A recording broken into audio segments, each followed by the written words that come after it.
오 목사님 아들 소망 형제가 왔을 때 장 목사님 댁에 웬만한 것을 다 해야 되기 때문에 3주째 강행군을 하다 보니까 이제 좀 힘이 든다는 느낌이 듭니다. 이 피곤이 겹치다 보니 본당에 와서도 좀 쉬고 싶다, 이런 생각 외에는 오늘 새벽에는 아무것도 나지가 않습니다. 성경을 펴는 것도 글을 적는 것도 오늘은 좀 쉬고 싶다, 이런 마음이 꿀떡 같지만 그래도 정신을 차리고 다시 책상 앞에 앉았죠. 기도하고 먼저 하은이에게 전화를 했습니다. 어쩌면 하은이도 저처럼 참 쉬고 싶다는 마음이 절실하지 않을까. 힘이 들어도 뭐 이게 공부를 해야 되는 것밖에, 공부하는 것밖에, 공부, 공부, 또 공부, 계속 공부하는 것밖에 없기 때문에 새벽에도 전화해 보니까 역시나 공부하고 있더라고요. 힘이 들어도 각자의 자리에서 충실하게 사는 것이 정답이기 때문에 오늘도 성경을 펴들었죠. 또 한편으로는 리듬을 잃어버리지 않으려고 성경을 펴는 거죠. 저 나이의 사람들은요, 육의 건강에 엄청난 신경을 씁니다. 그래서 뭐 육적으로 건강해지기를 바라며 비타민 등 온갖 건강식품들을 이렇게 섭취하며 노력을 하는데, 영의 건강을 위한 몸부림은 육의 건강을 위한 것보다는 한참 덜하다는 느낌을 받죠. 어제 윤 집사님이랑 통화를 하는데 윤 집사님이 누님이 옆에 계시는 거예요. 그래서 제가 건강이 어때요? 이래 물었거든요. 그러니까 좋아요 이러는 거예요. 근데 제가 그 건강 말고 영의 건강 말입니다 이랬더만은요, 그건 좀 이러시는 거예요. 하시면서 말끝을 흐리십니다. 식당을 하시면서 예수를 잘 믿는다는 것은 참 쉽지 않은 일 같습니다. 하지만 우리 크리스찬은 두 가지 건강을, 언제나 이 두 가지 건강을 염두에 두어야 될 줄로 믿습니다. 육의 건강도 신경을 써야 하지만 정말 또 영적인 건강을 위해서도 신경을 쓰고 노력을 해야 되는 것입니다. 그래서 자신에게, 오늘 우리 자기 자신에게 나는 영적인 건강을 위해서 얼마나 신경을 쓰고 있는가 돌아봐야 될 줄로 믿습니다. 계시록의 3장에 시작하는 첫 소개되는 교회가 사대 교회입니다. 그 사대 교회에게 편지하노니, 그러면서 살았다 하나 실상은 죽은 교회라고 3장 1절은 이야기하고 있죠. 여러분, 우리는 오늘도요, 죽은 교회, 죽은 성도 안 되려고 몸부림쳐야 될 줄로 믿습니다. 그래서 일곱 별과 일곱 영과 일곱 별을 가지신 이가 이르시되 내가 내 행위를 아노니 네가 살았다 하는 이름은 가졌으나 죽은 자로다. 살았다 하는 이름은 가졌으나 현실은 죽었다는 것입니다. 여러분, 그 현실이, 그 살았다 하는 이름은 가졌지만은 현실은 죽은 그 상황이 오늘 내가 되면 안 됩니다. 오늘 우리 교회가 되면 안 되는 것입니다. 책망받은 사대 교회이지만은 사대 교회를 향한 그 편지에 3절 4절에 이런 말씀이 있습니다.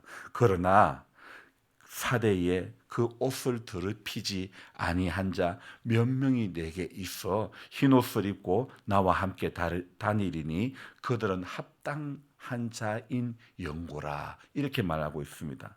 여러분, 오늘도 성도는요, 옷을 더럽히지 않으려고 몸부림을 쳐야 되는 것입니다.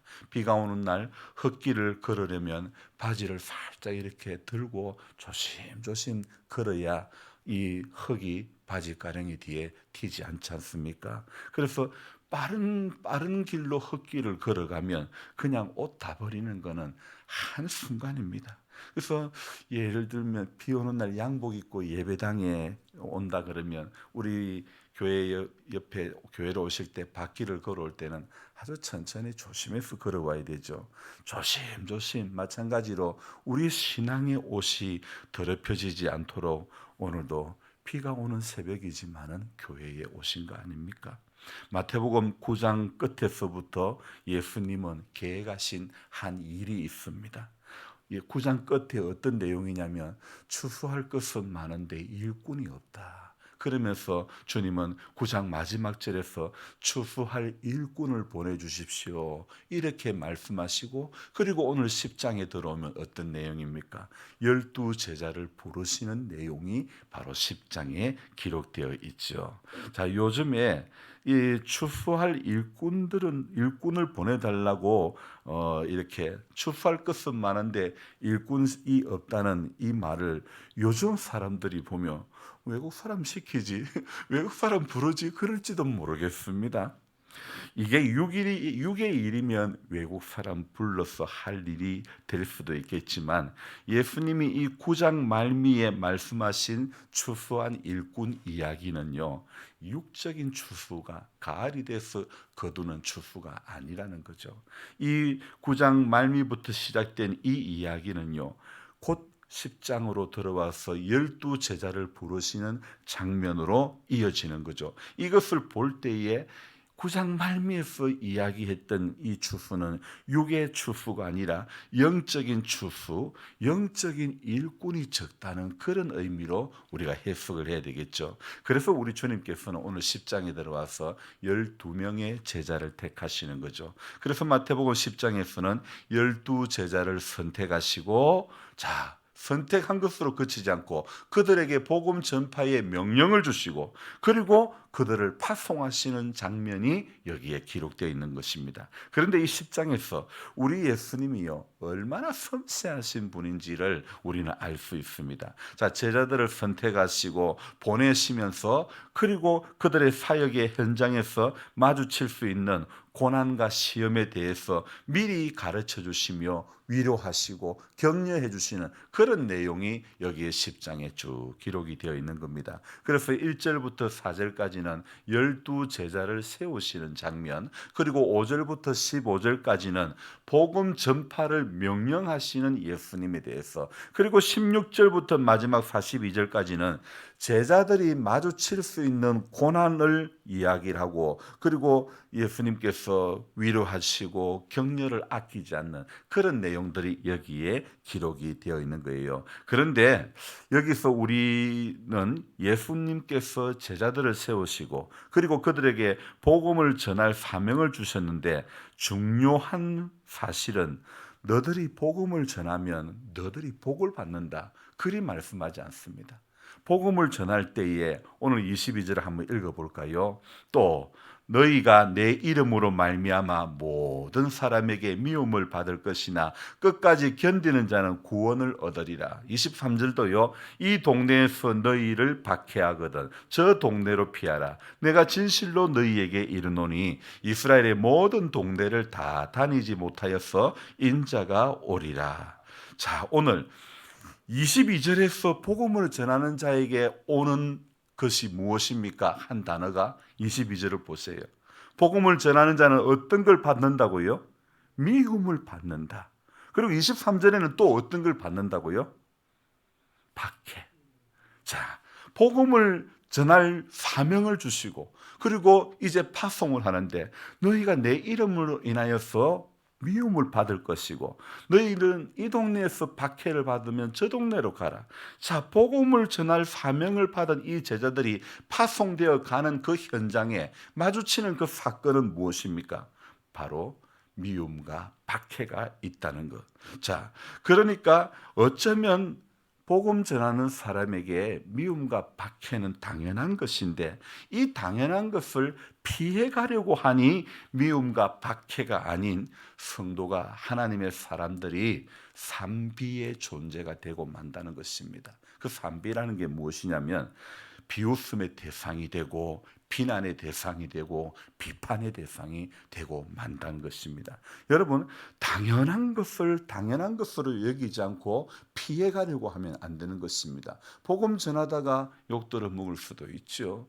저도 마을에 마을 목회를 하려고 하니 목사가 무슨 교회 일만 잘하면 되지, 이런 비난의 이야기를 듣기도 합니다. 하지만 그건 당연한 것으로 여기고 하나님의 주신 마음 앞에 순종하는 그것밖에 없는 거죠. 자, 복음을 전하는 자는 예수님을 따라가는 자이기 때문에 앞서가신 예수님께서 겪으신 시련이 있습니다. 앞서가신 예수님께서 당하신 고난이 있습니다. 동일하게 예수님을 따라가는 사람은 동일하게 그 고난과 그 시련을 받을 때가 있는 거죠. 그걸 말씀하시는 겁니다. 그리고 여기 마태복음 10장에서 어디를 봐도 예수님을 따라가는 자가 복 받는다고 이야기하는 구절은 단 한 구절도 없습니다. 전부 복된 이야기는 하나도 없습니다.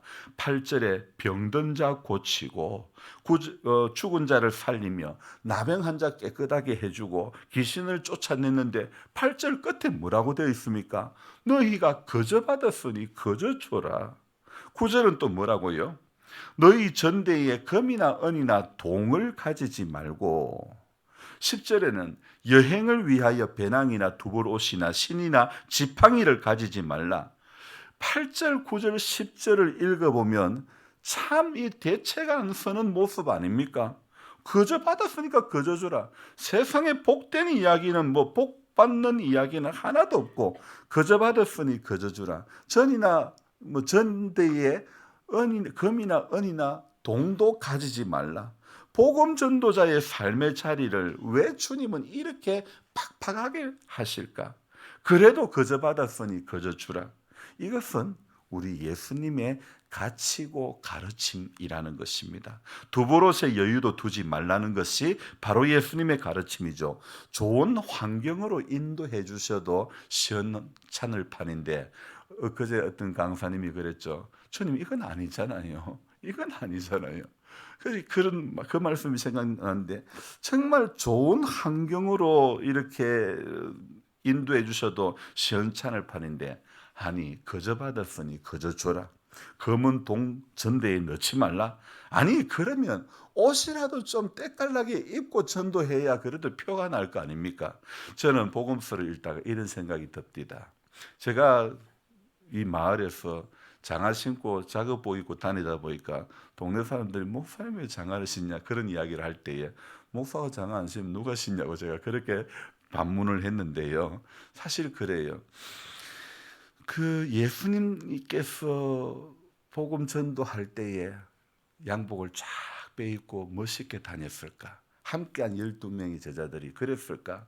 남자들끼리 제대로 옷이나 빨아입고 했을까요? 두벌 옷도 두지 마라 그랬는데, 그러니 예수님도 그렇게 하셨네. 예수님도 그러셨는데, 이러면서 오히려 떨어진 작업복이 더 편한 거예요. 여러분, 우리 인간적인 생각은 그래도 전도하려면 그래도 멋있게 입고 전도하면 좋지 않을까요? 아니 그래도 신발이라도 좀 귀하는 신발 신고 깔끔하게 해서 전도하면 좋지 않을까 싶지만 예수님의 가치는 그게 아니더라고요. 10절 중간 이후에 보면 어떤 내용입니까? 그런 상황이지만 이 8절부터 10절까지 대책 안 서는 상황이지만, 그러나 10절 중간에 뭐라고요?